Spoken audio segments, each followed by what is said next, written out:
नमस्कार दोस्तों, आप सभी का विश्व भारती चैनल में बहुत-बहुत स्वागत है। दोस्तों, कुछ ही समय पहले यानी लगभग पिछले 1 घंटे में बहुत ही बड़ी जानकारी आई है।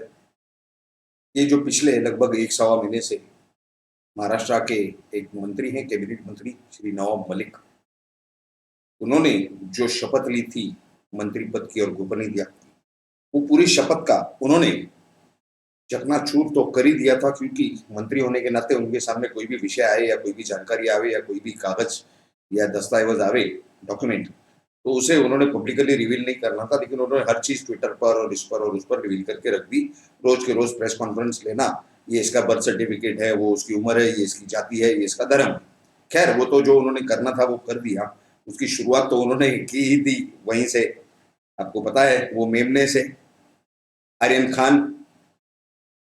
अब उन्होंने ये सब जो किया वो अजीत पवार और शरद पवार का जो 1400 करोड़ रुपए का साम्राज्य छुपाने का प्रयास था, मीडिया का अटेंशन और जनता का अटेंशन दूसरी तरफ घुमाना, उसके लिए किया, लेकिन अब खुद आकर के फंसते हुए दिखाई दे रहे हैं किसी बड़े लफड़े के अंदर।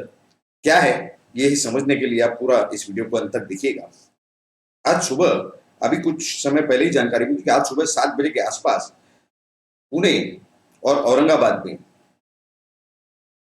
कुछ जगह पे रेड्स चालू हो गई एनफोर्समेंट डायरेक्टोरेट की तरफ से। उनके लगभग 20 लोगों के आसपास की टीम है, 20 अधिकारियों के आसपास की टीम है, और कितने लोग हैं उस टीमों में पता नहीं है। उन्होंने ये जो रेड्स की है, इसमें ये वक्फ बोर्ड की जो प्रॉपर्टियां हैं, इनका गैर-व्यवहार हुआ है और ये वक्फ बोर्ड की प्रॉपर्टी नहीं है, इस तरह का एक सर्टिफिकेट दिखाकर सामने वालों को प्रॉपर्टीज बेच दी गई। और वो जो आने वाला पैसा था, वो कुछ बोर्ड के ऑफिस में दिखाया गया और बाकी का जो केयरटेकर है, उनके पर्सनल अकाउंट में आया। अब वो पूरे करोड़ों-करोड़ों रुपए की बंदरपाट कहाँ-कहाँ हुई, किसने-किसने, कितने-कितने लिए, इसका पता ईडी लगाने पे तुली है। और इस मंत्रालय के जो मंत्री हैं, वो जनाब नवाब मलिक महाशय हैं और उनके इशारे के सिवा तो कुछ वहाँ ही होना बिल्कुल असंभव है। तो इस तरह की बहुत बड़ी ये कार्रवाई चालू हो चुकी है।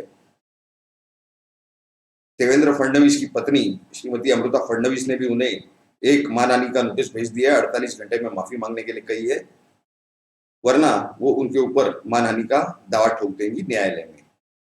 तो इस तरह की पूरी जानकारी आ रही है। अभी फिलहाल एक केस जो सामने आई है, उसमें कुछ इस प्रकार की जानकारी है कि वो जो करोड़ों करोड़ रुपए, 8 या 10 करोड़ रुपए का कुछ सौदा हुआ था, जिसमें से 2 करोड़ रुपए केयर टेकर के पर्सनल अकाउंट में गए थे, यानी वक्फ बोर्ड की प्रॉपर्टी जो संभाल रहा था। उसे क्या अधिकार है कि अपने पर्सनल अकाउंट में पैसे लेने, और अगर उसने लिए तो उसने किस किस को बांटे, किसके इशारे पे ये पूरा खेल हुआ। इस विषय में जितनी सारी कंप्लेंट्स गई थी, ये पूरे महाराष्ट्र भर में अभी ये सत्र शुरू होने वाला है, ये सीक्वेंस चालू हो जाएगा। वक्फ बोर्ड के अंदर जितने घोटाले हैं, उन्हें बाहर निकाला जाएगा और ये सब इसी प्रकार से कार्रवाई चलेगी, ये निश्चित तौर पे दिख रहा है। जितने 1 महीने भर से उन्होंने सेंटर के यानी केंद्र सरकार के अधिकारियों की आबरू नुकसानी की है, जिस तरह से किसकी बीवी का नाम, किसका धर्म, किसकी जाति निकालना, तो अभी केंद्र सरकार के अधिकारी इस विषय में चुप नहीं बैठेंगे। जो भी गैरकानूनी काम है, उसके ऊपर वो ज़रूर कार्रवाई करेंगे, ये निश्चित दिखाई दे रहा है। और इसमें सबसे मूलभूत खबर ये आ रही है कि शरद पवार, जो कि नेशनलिस्ट कांग्रेस पार्टी के मुखिया हैं, अध्यक्ष हैं, उनके एकदम विश्वसनीय माने जाने विश्वास नांगरे पाटिल, इनके एक ससुर हैं जिनका नाम प्रभाकर बुले है, वो बिजनेसमैन है बहुत ही बड़े। उनके घर पर और ऑफिस पर भी छापे पड़े, इस प्रकार की कुछ खबर आ रही है सूत्रों द्वारा। अब ऑफिस पर तो मीडिया भी पहुंच चुकी है हमारे ख्याल से वहां पर। अभी घर पर उनकी क्या गतिविधियां हो रही है, इस सूत्रों से जो जानकारी मिल रही है, वो जैसे ही पूरी पुख्ता जानकारी मिलेगी वो हम जरूर आपके सामने रखेंगे।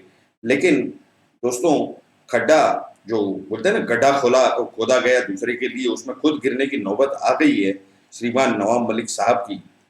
उन्होंने इतना सारा जो इसके ऊपर आरोप करना, उसके ऊपर आरोप करना, अब वो यही आरोप करेंगे कि इससे मेरा कोई लेना देना नहीं है, इतना ही वो उनके पास डिफेंस है। लेकिन जो जांच में क्या सामने आता है, वो आगे आने वाले समय में जल्दी मालूम होगी बात। लेकिन आगे जो भी जानकारी प्राप्त हो, ये तो निश्चित है कि ये जो गतिविधियां शुरू हुई है, जहां जहां की शिकायतें हैं ईडी के पास में, काफी सारी और शिकायतें, कम से कम 150 और शिकायतें होने का जो अंदाजा हमारा है, जिस तरह से सूत्रों की जानकारी मिल रही है। और महाराष्ट्र भर में जो वक्फ बोर्ड हैं, उनकी जो ऑफिसेज हैं और वहाँ पर जो जो गलत काम हुए और उनकी शिकायतें जो एनफोर्समेंट डायरेक्टोरेट हो, सीबीआई हो या केंद्रीय एजेंसीज के पास गई हैं, वो सभी को अपने उनके पास फॉरवर्ड किया गया है ईडी को, अगर वो आर्थिक मामला है तो। और उसमें एनफोर्समेंट डायरेक्टोरेट सख्त से सख्त कार्रवाई करने जा रहा है, इस प्रकार की जानकारी हमें मिल रही है। आने वाले समय में ये जो जनता के पैसे हैं, इसका अगर किसी ने अपहार किया है, गैर-व्यवहार किया है, वो चाहे कोई मंत्री हो, कोई नेता हो, उसके ऊपर सख्त से सख्त कार्रवाई केंद्र सरकार करेगी और करना ही चाहिए, ऐसी हमारी उनसे उम्मीद और अपेक्षा है। और हम चाहते हैं कि ये जनता का जो पैसा है, उसका कोई भी दुरुपयोग नहीं होने पाए, किसके भी पर्सनल या राजनीतिक काम के लिए। तो इसी विनंती जो है हमारी, ये है केंद्र सरकार से, प्रधानमंत्री नरेंद्र मोदी हों, गृह मंत्री अमित शाह हो, इनसे हमारी ये विनंती है कि इस तरह के लोगों के खिलाफ सख्त से सख्त कार्रवाई की जाए, जो भी जनता के पैसे का अपहार और गैर-व्यवहार करते हैं। ये जो पूरी जानकारी अभी तक मेरे ख्याल से मीडिया चैनल्स पर फ्लैश हुई है, नहीं हुई है, हमें पता नहीं है। लेकिन ये नहीं हुई होगी तो आने वाले कुछ ही मिनटों में ही, आधे घंटे के अंदर ये ज़रूर मीडिया चैनल्स पर दिखाई जाएगी। इसकी हमें पूरा-पूरा विश्वास है। अगर ये मेनस्ट्रीम मीडिया ऐसी सारी चीज़ों को कवर नहीं करता है, तो हमने समझ जाना चाहिए कि वो कितने भ्रष्ट हैं और ये सब जो देश के हित में होने वाले काम, वो जनता तक पहुँचाना नहीं चाहते, जनता को अंधेरे में रखना चाहते हैं। इस तरह की हमारी जो सोच है, वो कन्फर्म हो जाएगी इन मेनस्ट्रीम मीडिया चैनल्स के बारे में। खैर, ये जो जानकारी आई, इस पर हम आगे जो गतिविधियाँ हैं, जो कार्रवाइयाँ हैं, इस पर हम नज़र बनाए हुए हैं। आगे सचिन वाज़े और अनिल देशमुख के केस में बहुत बड़े डेवलपमेंट्स होने जा रहे हैं, उसकी भी जानकारी हमें प्राप्त हुई है। हम आपको आने वाले समय में, यानी अगले 24 घंटों में, आपको ज़रूर उसकी पूरी-पूरी पुख्ता जानकारी देंगे अपने एक वीडियो द्वारा। जिस तरह से जानकारियाँ कन्फर्म होती जाएँगी, उस तरह से हम आपके सामने जानकारियाँ रखते जाएँगे। आपको आज के इस वीडियो में जो दी गई जानकारी, जो कंटेंट है, वो कैसा लगा, ये ज़रूर आप हमें कमेंट बॉक्स में लिख कर के बताएँ। और अगर आपको वो अच्छा लगा हो, तो ज़रूर इस वीडियो को आप लाइक करें और आपके सभी जितने पहचान में लोग हों, सभी के साथ जितना शेयर कर सकें, आप उतना इस वीडियो को शेयर कीजिए। हमारे इस चैनल को सब्सक्राइब कीजिए और सब्सक्राइब बटन के बाजू में जो बेल आइकन का स्विच है, उस पर क्लिक करके ऑल नोटिफ़िकेशंस, यानी सभी नोटिफ़िकेशंस ऑन कर दीजिए, ताकि आपको हमारे हर वीडियो और हर एपिसोड की जानकारी, नोटिफ़िकेशन सबसे पहले प्राप्त हो और आप सबसे पहले उस वीडियो को देख कर के सही-सही जानकारी प्राप्त करें। आप सभी लोगों ने इस वीडियो को पूरा अंत तक देखा, इसके लिए आप सभी का बहुत-बहुत धन्यवाद। भारत माता की जय। जय हिंद।